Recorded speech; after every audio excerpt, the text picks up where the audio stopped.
ਇੱਥੇ ਰੋਸ ਪੈਂਦੇ ਜੇ ਮੁੰਡੇ ਵਾਲੇ, ਉਹਨਾਂ ਨੂੰ ਆਖੀਏ ਨਾ ਤੁਸੀਂ ਬੰਦੇ ਜ਼ਿਆਦਾ ਲਿਆਂਦੇ ਸੀ ਤੇ ਉਹ ਕਹਿੰਦੇ ਤੁਸੀਂ ਰੋਟੀ ਵੀ ਨਹੀਂ ਦੇ ਸਕਦੇ। ਤੇ ਮੇਰਾ ਸਵਾਲ ਹੈ, ਤੁਹਾਨੂੰ ਘਰੋਂ ਨਹੀਂ ਲੱਭਦੀ? ਕੁੜੀ वाले को ही खानी जे। खुदा के बंदो इतना बोझ डालोगे? किसने तुम्हें ये कहा है सारा कुछ कर दे? इस तरह की बातें। हज़रत अबू शुऐब रज़ी अल्लाह तआला अन्हु फरमाते हैं कि महबूब के ना चेहरा नूर पे मैंने देखा कि महसूस हुआ कि 2-4 दिन से खाना नहीं खाया।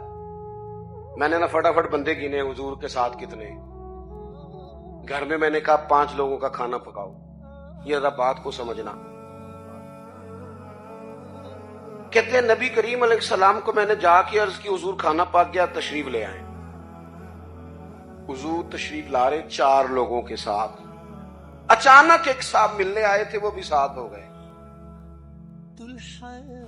अब हुजूर ने मेजबान से पता क्या फरमाया? फरमाया ये आपने शुमार नहीं किए थे, अगर आप इजाजत देते हैं तो आ जाते हैं, वरना वापस जाते हैं, वरना वापस जाते हैं। हुजूर सैयद आलम ने वो उसवा हसना दिया जो आसान है, जो सामने वाले के लिए तकलीफ का बायस नहीं बनता, जिसमें कोई आदमी बोझ महसूस नहीं करता, लोग तकल्लुफात का शिकार नहीं होते।